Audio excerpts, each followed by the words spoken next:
Welcome brilliant brain subscribers. और अगर नहीं किया है तो कर लीजिए।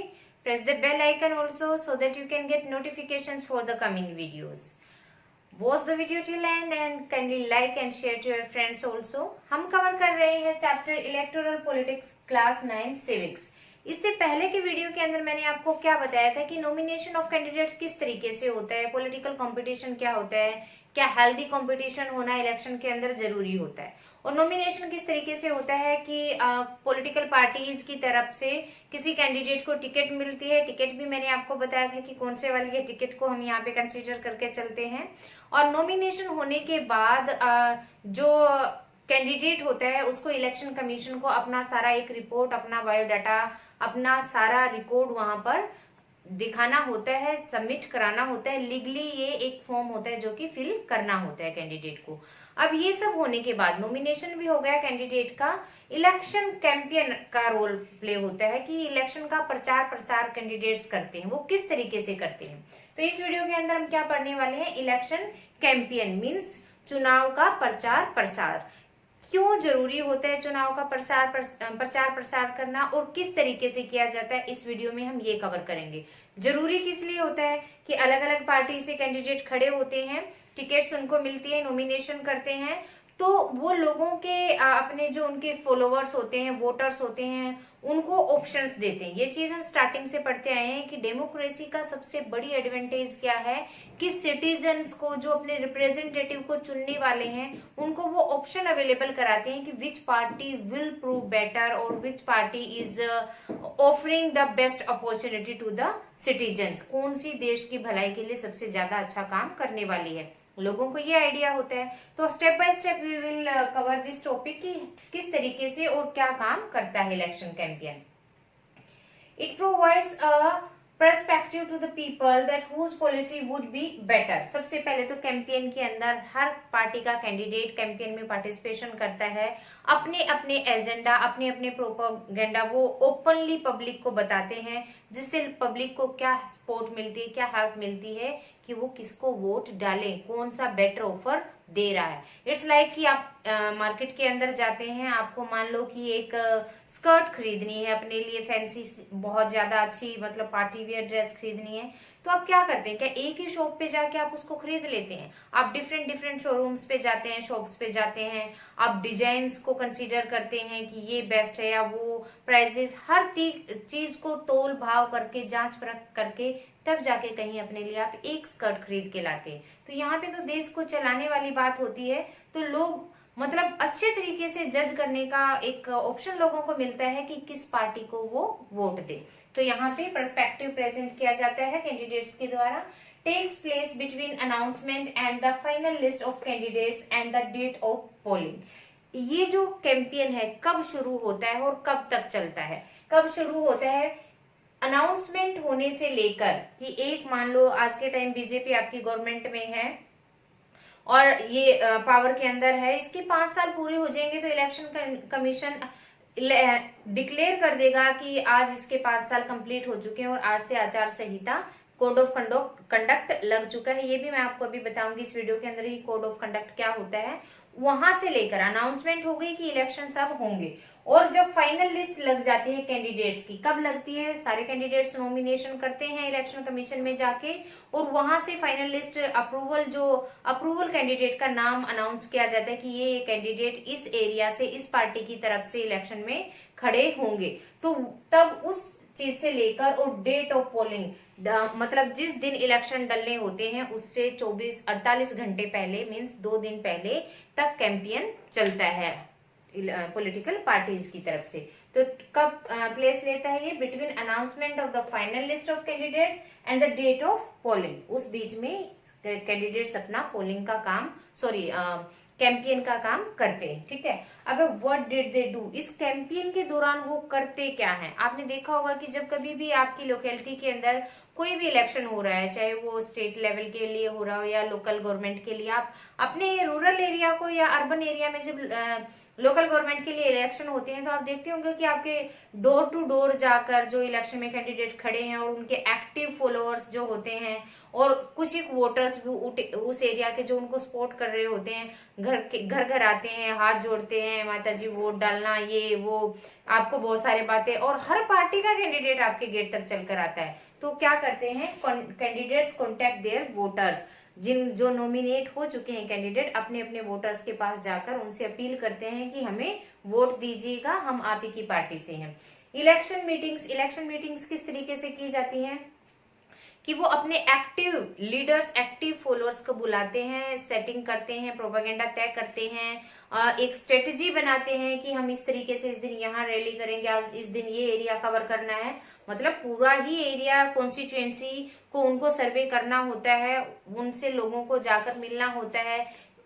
कई बार रिलीज करते हैं कि लोग खुद चलकर आते हैं उनको सुनने के लिए, और कई बार वो डोर टू डोर जाते हैं। तो ये डिफरेंट स्ट्रेटजीज इस मीटिंग में वो तय करते हैं। Mobilise the support of supporters, supporters कौन होते हैं? जो उनकी पार्टी के फॉलोअर्स होते हैं, तो उनको मतलब मोबिलाइज करना, जगह जगह स्ट्रेटजी तय करके भेजना, लोगों तक अप्रोच कराना कि आप वहां मीटिंग करेंगे इस तरीके से। तो ये सारा जो सिस्टम होता है, क्राइटेरिया होता है, अपने वोटिंग के लिए लोगों को तैयार करना, अपने फॉलोअर्स को तैयार करना, और अपनी जो प्रोपेगेंडा उन्होंने तैयार किया है, जो मुद्दा तैयार किया है, वो उन तक पहुंचाना। सो ये all this is in this election campaign के अंदर क्या क्या स्टेप किए जाते हैं। अब क्या कहता है, successful slogans over big issues, कि जब प्रोपेगेंडा वो तय करते हैं इलेक्शन मीटिंग्स के दौरान, रैलीज में बोलते हैं कि हम ये मुद्दा उठाएंगे, किसानों के लोन माफ कर देंगे, रोजगार लोगों को, आज के लिए तो रिसेंट प्रॉब्लम अगर बात की जाए तो बहुत ज्यादा क्या है, बेरोजगार ज्यादा है, और वो भी पढ़े लिखे बेरोजगार ज्यादा है हमारी सोसाइटी के अंदर, तो इसको भी मुद्दा बनाया जाता है। तो बहुत सारी चीज होती हैं जिनको ये कैंडिडेट्स हाईलाइट में लेके आते हैं और लोगों को अनाउंस करते हैं कि अगर हम जीत जाते हैं तो ऐसा करेंगे। तो कुछ एक ऐसे स्लोगन्स हैं जो कि बहुत फेमस हैं हमारी सोसाइटी के अंदर और इलेक्शंस के थ्रू इनको उठाया गया। जैसे गरीबी हटाओ, कांग्रेस ने दिया था 1971 के अंदर।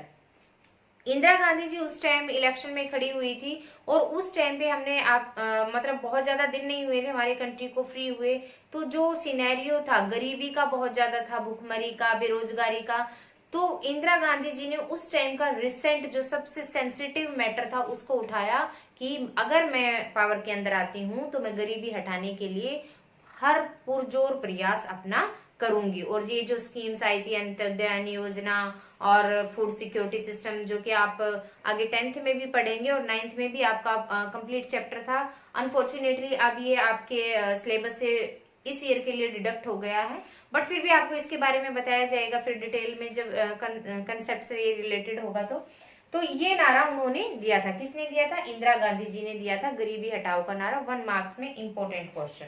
सेव डेमोक्रेसी, जनता पार्टी 1977। हमने जब इलेक्टोरल पॉलिटिक्स चैप्टर की स्टार्टिंग की थी तो जनता पार्टी के बारे में उसी टाइम से हम पढ़ते आ रहे हैं, चौधरी देवीलाल जी का नाम इससे जुड़ा आ रहा है। लेकिन 1977 के अंदर जब ये जनता दल नाम से पार्टी थी, उस टाइम पे जय नारायण जी ने ये नारा दिया था कि सेव डेमोक्रेसी। क्या खतरा था उस टाइम डेमोक्रेसी का? उन्होंने ये नारा क्यों दिया कि सेव डेमोक्रेसी? हमने देखा कि फ्रेंच रेवोल्यूशन से लेकर और अब तक इलेक्टोरल पॉलिटिक्स तक कि मोनार्की से लोगों ने बड़ा संघर्ष करके, लड़ाइयां करके, रियोट्स करके डेमोक्रेसी को अपनी कंट्रीज के अंदर लाया। हमने अंग्रेजों से खुद को छुड़वाने के बाद, फ्री करने के बाद डेमोक्रेसी कंट्री में फॉलो की। तो बार बार एक बात मैं बोलती हूँ कि बहुत टाइम तक देश के अंदर एक ही पार्टी थी, कांग्रेस पार्टी। तो कहीं ना कहीं डेमोक्रेसी सही मायने में उस टाइम पे वर्क नहीं कर रही थी। और 1977 की अगर हम बात करें तो इंदिरा गांधी जी उस टाइम पे प्राइम मिनिस्टर बन जाते हैं इलेक्शंस में। ये जो प्रोपेगेंडा उन्होंने उस टाइम गरीबी हटाओ का नारा दिया था, बनती है वो। तो कुछ सिचुएशंस ऐसी हो गई थी कंट्री में कि इमरजेंसी लागू करनी पड़ी थी। राष्ट्रपति अगर नियम कहें तो धारा 144 जो अभी भी लागू हुई है आपके कोविड-19 के दौरान, आपने देखा भी होगा लोगों का घरों से बाहर निकलना भी मुश्किल हो गया था। तो मुश्किल हो गया मीन्स लोग तो अपने घरों में रिजर्व हो गए, बंद हो गए, तो उनके राइट्स सब कुछ क्या हो गए, एकदम से पैकअप हो गए, बंद हो गए, उनको डेमोक्रेसी कहाँ रह गई। तो उस टाइम पे जब ये इलेक्शन होने वाले थे हरियाणा के अंदर, तो इस पार्टी ने कौन सा मुद्दा अपनाया, सेव डेमोक्रेसी की। डेमोक्रेसी कहीं ना कहीं आज के टाइम खतरे में है, हमें उसको बचाना है। Land to the tiller, left front, 1977। ये वेस्ट बंगाल की पार्टी है, लेफ्ट फ्रंट, FRONT। तो वहां पर क्या था कि जो छोटे छोटे किसान थे, जो दूसरे किसानों की जमीन के ऊपर टिलिंग करके, खुदाई वगैरह करके, एज ए मजदूर अगर आप कहीं काम करके अपनी लाइवलीहुड अर्न करते थे, वो डिमांड कर रहे थे कि हमें भी जमीन दी जाए, गवर्नमेंट हमें कुछ जमीन का कुछ हिस्सा प्रोवाइड करे। तो उस टाइम पे फ्रंट पार्टी ने 1977 के अंडर ही वेस्ट बंगाल में ये नारा दिया था कि लैंड टू द टिलर, कि अगर हम पावर में आए तो उनको लैंड दी जाएगी। अब है protect the self respect of the Telugus. अब यहाँ नाम से ही क्लियर हो रहा है कि तेलुगु पार्टी होगी, कोई तेलुगु तमिलनाडु से बिलोंग करने वाली पार्टी ये होगी, क्योंकि नाम आया है। तेलुगु देशम पार्टी थी तमिलनाडु के अंदर। इसने नारा क्या दिया था कि protect the self respect of Telugus. जो तेलुगु स्पीकिंग थे, लैंग्वेज को स्पीक करने वाले लोग थे, वो अपने लिए सेल्फ रिस्पेक्ट की डिमांड कर रहे थे। क्यों कर रहे थे ये आप 10th क्लास में चैप्टर पढ़ेंगे, पावर शेयरिंग, उसके अंदर एक टॉपिक है पूरा तेलुगु और जो सिंहली लैंग्वेज है उससे रिलेटेड। तो वहां पे आपका कंसेप्ट डिटेल में क्लियर होगा। यहाँ पे सिर्फ इतना है कि वो अपने सेल्फ रिस्पेक्ट के लिए इन्होंने ये नारा दिया था। So this is all about कि प्रोपागेंडा किस तरीके से वो तय करते हैं। 1 मार्क क्वेश्चन इन स्लोगन्स में से निकलता है। और what did they do, election commission के दौरान what did the candidates do, क्या करना होता है उन्हें, ये सब चीजें, और कब इलेक्शन कैंपेन कब से कब तक चलता है।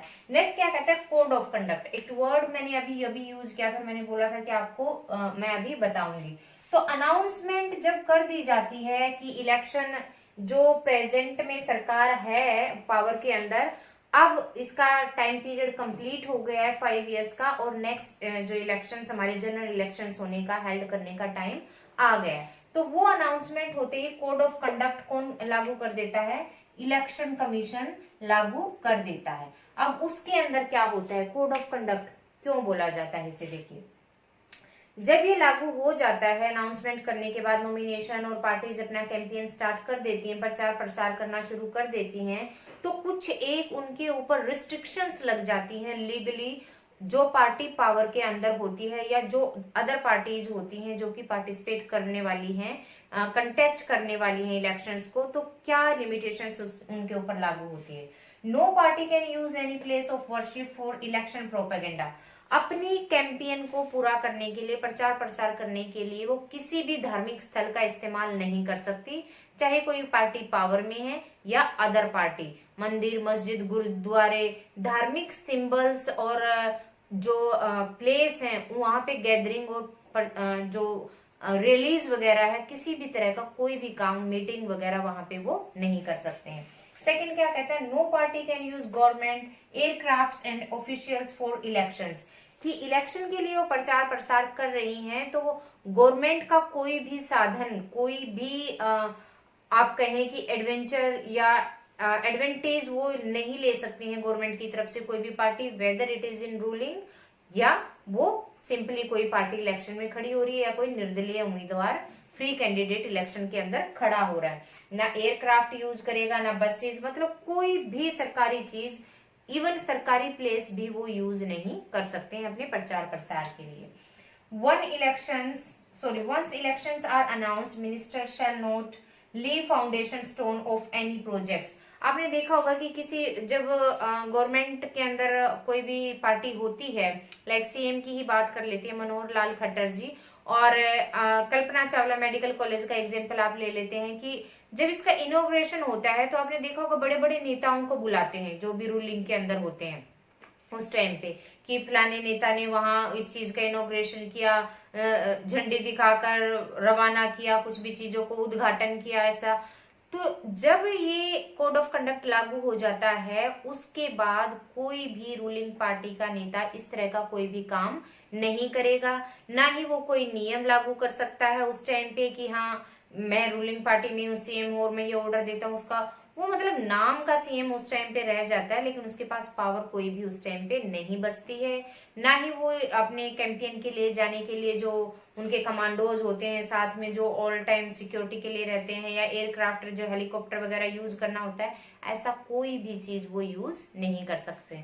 सो these are the restriction that the candidates have to follow during the campaign time, जब वो अपना कैंपेन कर रहे होते हैं अनाउंसमेंट के बाद से लेकर पोलिंग तक। So these points are known as code of conduct. Next video में फिर मिलते हैं नेक्स्ट टॉपिक के साथ। Till then keep watching.